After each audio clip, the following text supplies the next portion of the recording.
What is up, Colorado? Welcome back to another episode of Nuggets and Brews, where we talk Denver Nuggets and we get to drink delicious Colorado craft beer. Today's craft beer of the day is a IPA from Cerebral Brewing. I am your host, Misa. Thanks so much for tuning in today. And thanks so much for all those recent subscribers that I've recently,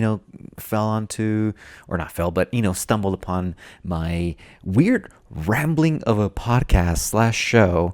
And again, welcome. My name is Misa. Today we're going to be basically wrapping up. I know the Nuggets and Lakers series has already been over, but I just want to kind of put a little bit of a period to that series and just kind of move forward.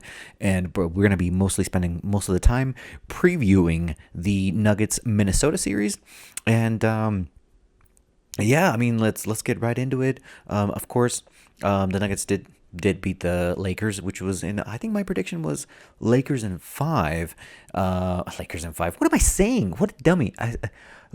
My prediction was the Lakers were going to lose in 5. That was my initial prediction, that the Nuggets were going to obviously take in 5 games. And obviously the Lakers blew 2 of those games away. And so, it is what it is. The Nuggets advanced to the second round. And by all means, they deserve it. They took it. And yeah, it's good to finally, it would have been awesome to get a sweep. But you know what? A gentleman's sweep is just as good. So yeah, Nuggets get the win. They get to win that series, 4-1. And so they close it out in 5 games. That's absolutely, the type of mentality that you want to kind of, you take the good from that series and then you apply it to the next series. But you also take that bad. You study your bad. And then, obviously you try and make your not necessarily adjustments, but, create better habits moving on forward. So fantastic finish by the Nuggets to really, continue to be the Lakers' daddy. And but no, what a heck of a series that was again. All close matches. All every game was in freaking nail biters. But the Nuggets were just too good for the Lakers, and here we are again, with the Nuggets advancing once again. I think this is like what, the fifth year in a row that I think it's the 6th time that the Nuggets, I think 6 years that the Nuggets have been to the playoffs, but I think it's 4 years 4 or 5, don't quote me on it, that they've advanced to the second round. So great progress by the Nuggets, and it's great to see them continue to evolve even after a championship. They're still learning. They're still young.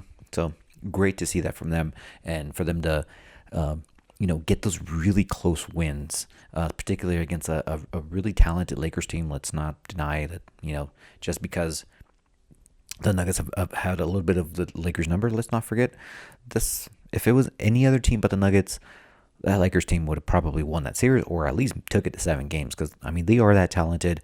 LeBron James at 39 years old. Homeboy can still ball. He's amazing. He's one of the greatest of all time. Definitely not my GOAT, but, he's very well up there, and I'm sure he's up there in a lot of people's either 1, 2, or 3 in a lot of people's lists. And Anthony Davis, another, he had incredible performances as well. And not to bash on D'Lo, but he had a couple great games, and but it sucks that he got like the brunt of the blame for certain things. But no, credit to the Nuggets. They took it. They wanted that series. They took it. So yeah, that's great to see. Anyways, before we start talking Timberwolves and Nuggets, game is this Saturday. I don't even know what time it is yet. My guess is going to be like around 6 o'clock. They're trying to keep it, now that we're not playing the Lakers, they're trying to, I think the NBA is trying to keep that, the time zone to be kind of mountain time zone, because Minnesota and Denver are kind of like in that close to the same time zone. So anyways, before we start talking, Nuggets Timberwolves, and we start, I'm going to like jump right into it. No notes, no nothing. I was trying to rewatch some of the games from this year and some of the stuff from last year, and I was like, you know what, I'm gonna throw that out the window. Like, this is a whole new series, a whole new, like, it's basically like a refresh, a restart. So throw out any previous especially from this regular season, throw those out the window. So, anyways, here I am rambling again. Anyways, let's open up this beer. Let's talk some Nuggets. And yeah, shout out to Cerebral Brewing. I feature these guys a lot on this podcast because they're one of my favorite breweries, and I just happen to have it in the fridge. And I had to promote something. They're not paying me in any way. They're not sponsoring me in any way. I just like beer. I'm just a dude. I'm not a reporter. I'm just a dude who loves talking Nuggets and a dude who loves beer. So let's crack it open. Let's do a little ASMR. How about that? Get it nice and close to the can. Oh, that's snap. That's snap. All right, let's see if we can get some audio of me pouring it. That's going to be real good.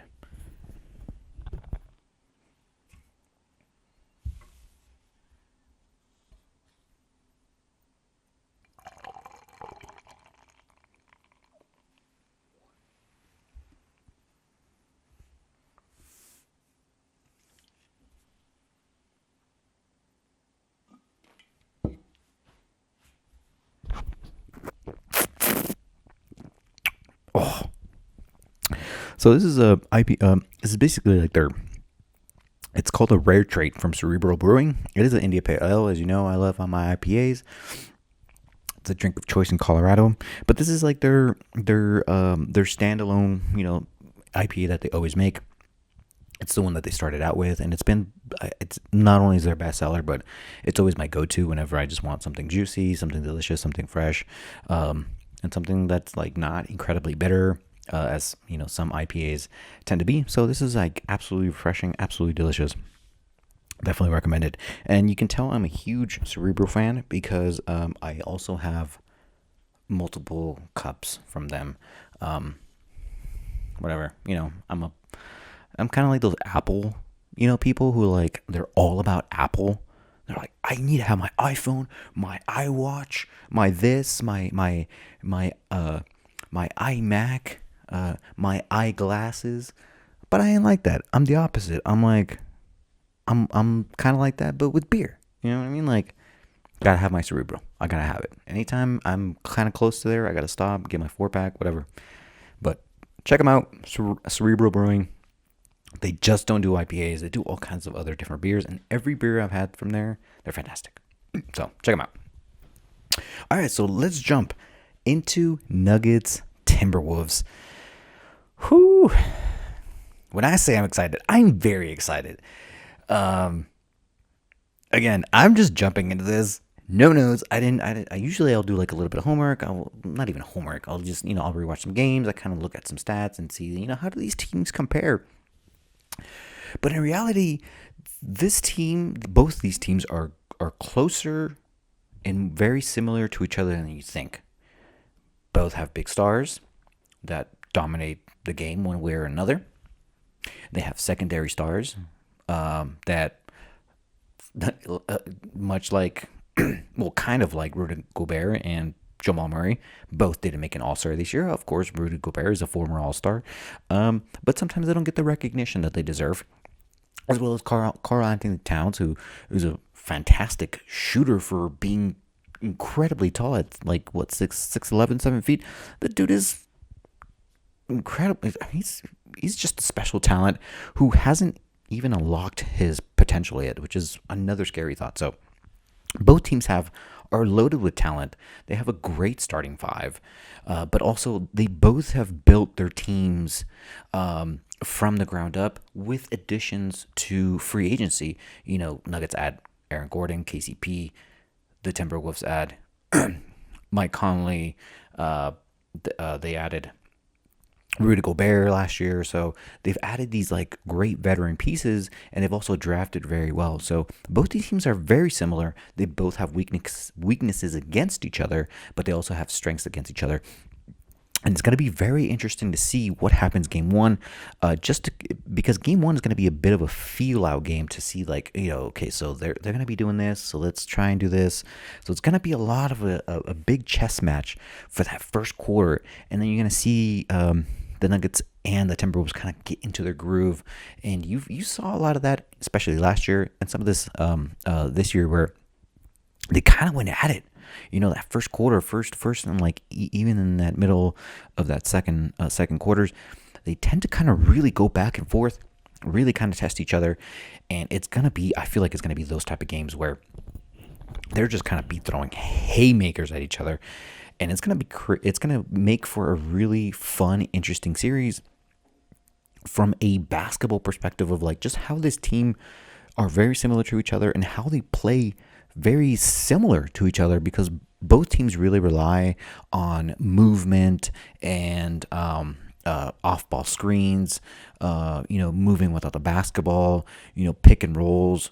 So both teams are there's gonna be defensive times where they're gonna frustrate each other just because they kind of seen, not only because they're so familiar with each other, because obviously they're division rivals, but all the games that they've already played, not only from last year, this regular season, and then this upcoming postseason as well. So they're just so familiar with each other, and they have such amount of respect for each other that this series can definitely determine who goes to the finals.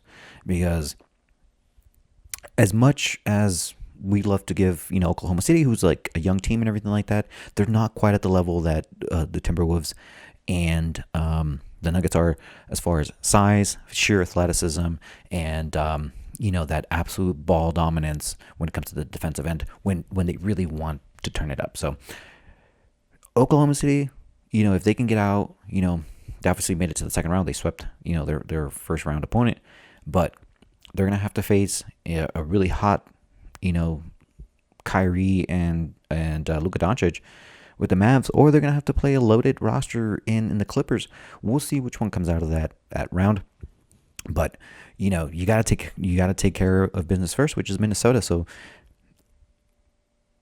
as I was saying, both these teams are just so similar with each other. They're going to be incredibly competitive, and I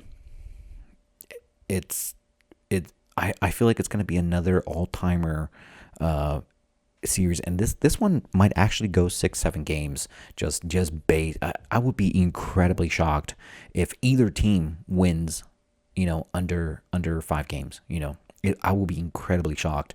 I would love the Nuggets to get another 4-1 series win, but I don't think that's going to happen again. I think the games are going to be a lot closer, and the margins for errors are going to be even slimmer. So both teams are going to have to play their best basketball, and both teams are up for that. It seems like they're both hungry. Nuggets want to repeat. They want to make sure that people know that, hey, last year wasn't a fluke.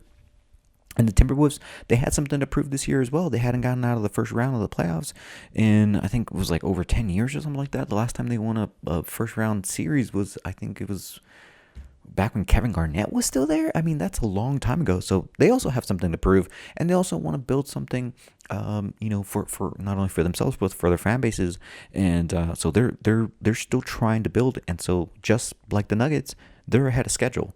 And that kind of, and the Rudy Gobert trade really sped up that process of them like becoming, taking that extra step to become that elite team that's not only consistent on defense, but it's can be a juggernaut on offense. So this is going to be an incredible series, and I can't wait for Saturday. For some of you who do follow my TikTok or Instagram like that, I actually bought a little camera that has like great zoom, so I can get like some cool pictures and stuff like that. So, make sure to follow me on Instagram and TikTok at Nuggets and Brews, so you can see some of those pictures and some of the video that I take at the game. I do sit kind of far, so I need a little bit of zoom, and it's just like extra stuff and extra content that I like to throw out there. Besides just talking in front of a camera by myself. So check that out. Anyways, I'm gonna take a quick break now that I've kind of set the table a little bit. I want to go over a few talking points that I kind of want to go over. Some of the things that I want to, some expectations, X factors, matchups and things like that. So, it's gonna be dope, and we'll get into it. after this quick little break. My name is Misa. You are watching Nuggets and Brews.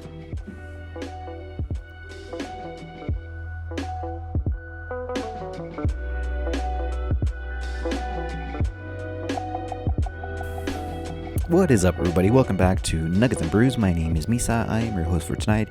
I am here on a Thursday night, and I was like, just chilling. I was like, you know what? I got to do my podcast. I got to do it. I can't be lazy, especially during the playoffs. It's Thursday. I wanted to do it tomorrow, but you know what? I was like, no.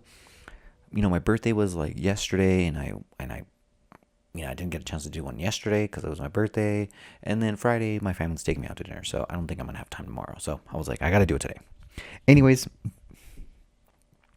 let's get into a couple of matchups that I'm really looking forward to.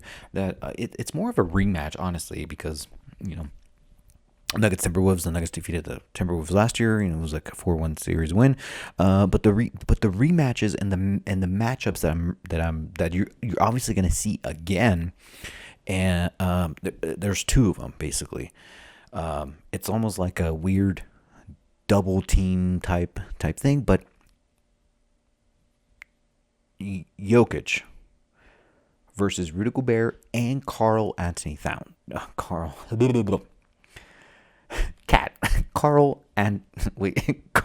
Anthony Towns.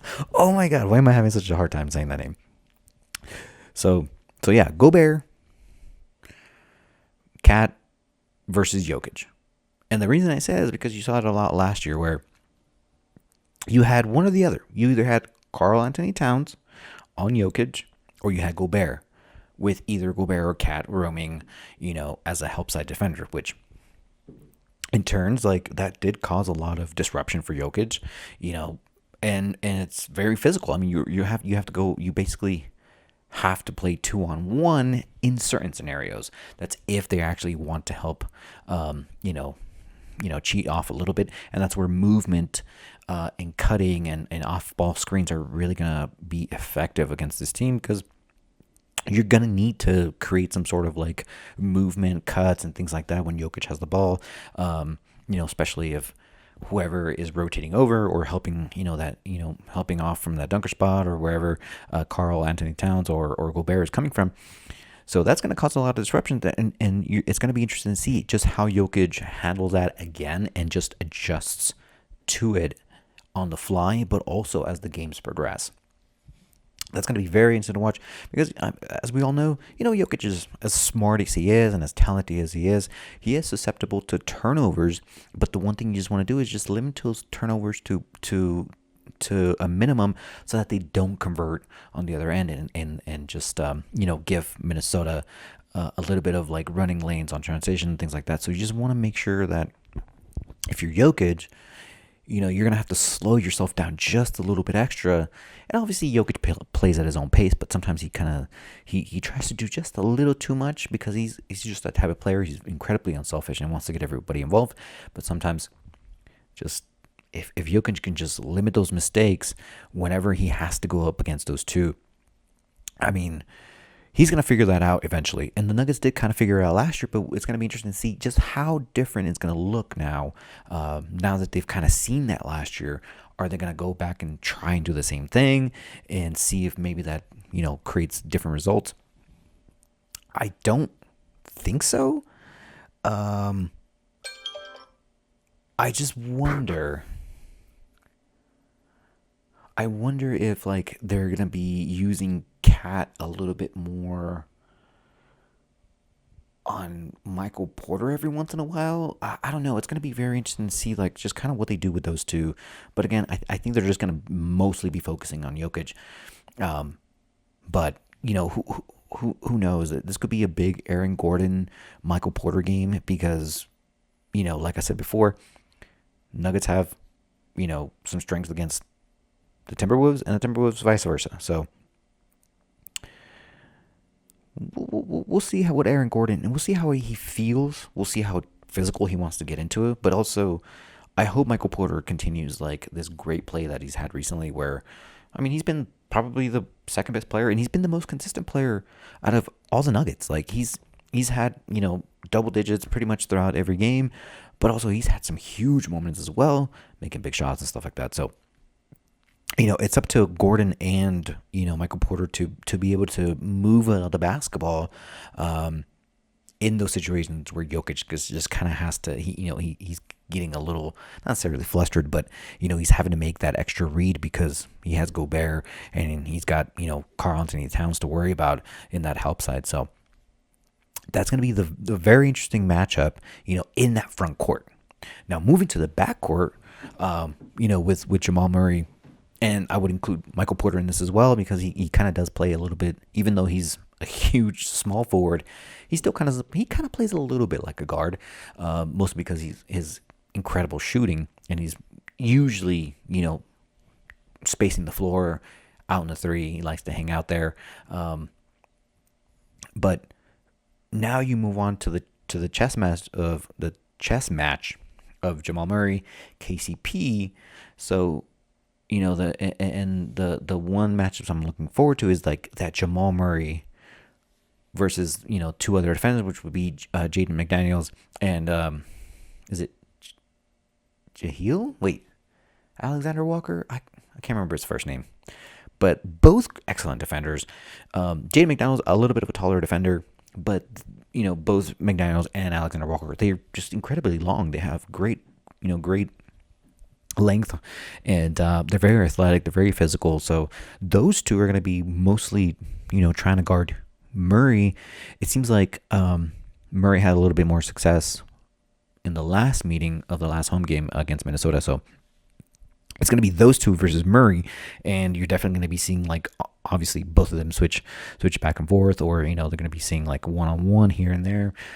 So those are mostly going to be the two defender. So we'll see how Murray reacts to that, knowing that he's not 100%. Granted, this rest is going to help him out a lot, but as the games go on, how much of that is going to take a toll on Murray. We've seen him struggle, particularly in those early first two games. I mean, great, he had 2 game winners in the series against the Lakers, but he did struggle. He had moments where the great thing about Murray is like, yes, he might struggle, but he'll continue to take shots. But the thing about going up against the Timberwolves is like you can't struggle for that long, and you have to get it going one way or another. And if you're not scoring, you're gonna have to do something else. Rebound, assist, set screens, make sure you're cutting to get somebody else open. So it's going to be very interesting to see just how he attacks on the offensive end, but we'll see how much energy he has on defensive end as well. Because listen, Minnesota is like they'll make you work on both ends. Like they'll make you get a good shot and work for a good shot, but they'll also make you work on defense and make you get that extra rotation so they can get that extra pass. So Murray versus McDaniels and Alexander Walker, those are going to be another key matchups that I'm going to be very interested to see, how Murray attacks that. But again, this is a team game, so you might be seeing a lot of Jokic Murray 2-man game to get everybody else open, like KCP, get Aaron Gordon those like nice alley oops, and obviously KCP being able to hit those like timely threes that he's known for. So it's going to be an interesting dynamic of just like that chess match of like what who's doing what and at the appropriate time. So man, it comes at a great time when when the Nuggets are finally over a series, and to finally get to close it out as early as possible, because man, they really needed this rest, and it also allows them time to kind of look over some of the footage from last year and over also some of the footage from this year, just to take a few things here and there that maybe they will benefit from them. Another talking point or X factor that I kind of want to go over is the Timberwolves bench versus our bench. And let's be honest, the Timberwolves bench is a whole lot better than our bench, just from a statistical standpoint, but also their continuity standpoint. They seem like they've had great pieces, and they've kind of had some pieces longer together. Now, granted, last year, I don't think Naz Reid played, and somebody else didn't play.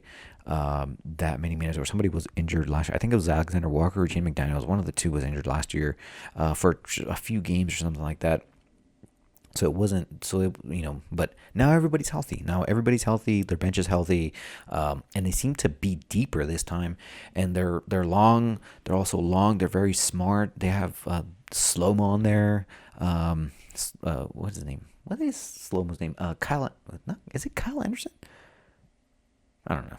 I should see. I should have done a little bit of note taking, but you know what? Again, I'm not a reporter. I'm just here to talk some Nuggets, guys. But now that listen, the bench for the Nuggets, I feel like this is the series where they have to turn it on, and I think they will. One, this is more of like a an athletic type team for the Nuggets and the Timberwolves. They're both very athletic. They're very long. And so whenever you have these two types of like clashes of like just sheer athleticism coming off the bench, Payne Watson, incredible, talent when it comes to like blocking shots. He can actually make a couple threes here and there, but the dunking ability, the being able to like get the ball, run in transition, and try and force something or create something happen. Same thing with Christian Braun, although Christian Braun sometimes tends to get a little timid. But it's like whenever those bench minutes come to fruition, you have to either that bench, especially with Reggie Jackson, now that he seems to kind of gotten a little bit of confidence back from his last game, you need to be able to score, or at least kind of keep pace. And if you're not keeping pace, make sure you're playing great defense. There's been so many times this year where the bench comes in and they're trying to do too much on offense, and then they just start giving up easy layups, transition buckets. So their offensive game plan, it has to come to fruition because you want to be able to set up your defense. And if you're missing buckets, then that allows Minnesota to kind of get out and run. And playing transitional defense is a lot harder than just playing set defense with a slower pace, and it allows you to kind of dictate the opposing team or the opposing player to kind of make them do what you want, force them one way or another. So as good as the Timberwolves bench is and as deep as it is, they also have to produce as much as their starters, or at least be able to, upkeep, say they're down or anything like that, or they're up on a lead. They have to be able to keep producing. So it's a sheer contrast between the starting five for the Timberwolves and their bench, and the same thing for the Nuggets. So whose bench is going to step up the most, but also who's going to create less mistakes? Who's going to make the less mistakes? Because that's honestly, at the end of the day, that's what it's going to come down to, is like whose bench is going to necessarily not even outscore, the opposing bench, but who's going to create more impact plays where it kind of turns momentum, it kind of shifts momentum, it kind of, gets the crowd going. Who's going to create those plays? And, as a Nuggets fan, you're hoping it's going to be our bench that creates those plays. So, from the last season, regular season matchup versus the Timberwolves, Christian Braun had great minutes, and so did Payne Watson. So if they can replicate that just for even 2 games, I think that is absolutely,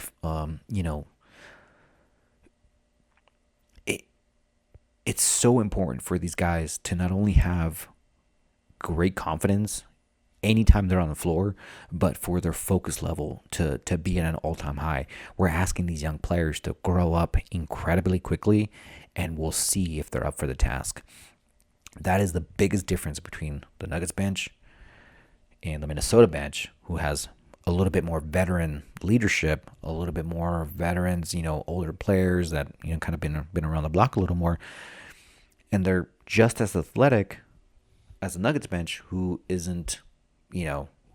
I can't say that they don't have enough, experience, because obviously Christian Braun he's a born champion, and he's had that great run last year. But now you're asking him to do a little bit more, and then you're also asking Reggie Jackson, who hasn't really been, all year. He's he's had good games, but he's also had some atrocious games where you just keep wishing he stopped shooting.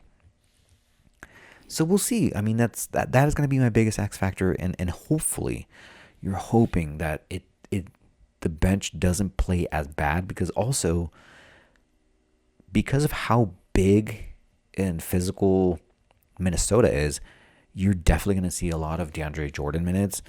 And why not? I mean, he's going to have to play some minutes. And I feel kind of confident in the DeAndre minutes, mostly because, one, he is a veteran, he's been around the block, but also he has spurts where, if you can just be solid on defense, just get great rebounds, and just be able to just kind of do your job.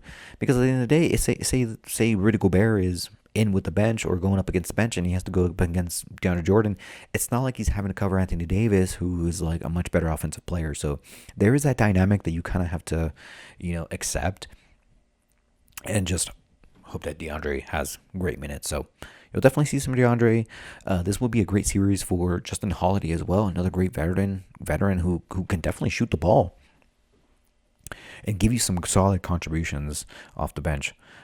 So we'll definitely see a more tight knit bench unit, and hopefully this week, these 5 days that they've had, kind of helps them group a little bit together and kind of set themselves up for success a little bit better than what happened with the Lakers. So awesome stuff. I can't wait for it. So game one is going to be awesome. Like I said before, it's going to be super physical, super dynamic. You're going to have the stars in this series, they're going to show up. Anthony Edwards, that dude can ball. Like, I've barely talked about Anthony Edwards, and I don't want to, because the dude, I'm sorry, he doesn't scare me per se, but the dude can ball. Like, he's really, really good, and he's coming into his own. He's coming, his ascension is still, he hasn't reached his prime. He hasn't reached his peak. He hasn't even reached, like, his ceiling yet. Like, his floor is pretty high. I mean, his ceiling is even higher, so the dude can ball, and it's going to be very interesting to see, like, how effective can, because obviously KCP is going to be on him. But after KCP, Aaron Gordon, I don't think Aaron Gordon's going to want to, I just don't see Aaron Gordon being that quick to keep up with him. Maybe every once in a while he'll get on Ant, but I don't know, man. It's gonna be who else is gonna take up that task? I mean, you'll definitely see a lot of Christian Brown and Peyton Watson on both of them, but I mean, Anthony Edwards is shifty. He's quick. He's so fast off the dribble. You just hope that they don't get beat so bad that you have to continuously be rotating over to help side, and then you left open for a Rudy dunk or a cat 3 or something like that. So you're gonna have to be incredibly disciplined against Anthony Edwards, who has been, his confidence level is at an all-time high, and that team feels good. They feel confident, and it's gonna be a tough one, game one. So, but I do expect game one to kind of be a little bit of fast pace, high scoring, and so. Here we go. Let's get right into predictions, because I want to get this out of the way, and I want to say while it's fresh in my mind, because as much as respect as I have for the Timberwolves, I still think the Nuggets are going to take this series, and they're going to take this series in 6 games. But for game one, like I always do in this podcast or in this show, I'm going to give you my prediction. For game one, Minnesota visits the Denver Nuggets at Ball Arena. The Nuggets are gonna take this win. They're gonna win it in not convincing fashion, but it's gonna be a nice statement win to open up the round. The Nuggets are gonna get the win, 121. The Timberwolves 114. It's gonna be that type of game, kind of high scoring, and Nuggets are just gonna do just enough to pull away. Not necessarily like a huge lead, but they're going to pull away, with a nice little comfortable 6-7 point win. I've been kind of close on my score predictions, but I think this one might be a little off. I think it might be way off. But you know what? That's a prediction. Who cares? Nuggets get the win, 121. Timberwolves, 114. You heard it here first on Nuggets and Brews. My name is Misa. Thank you so much for watching, everybody. Yeah, let's go Nuggets. Let's get this win. Let's go to the finals. Come on, guys. Let's Nuggets Nation. Why can't we start our own dynasty? Why not? Why not us? It's our turn. It's our moment. Let's go get it. And I just feel like the Nuggets are going to.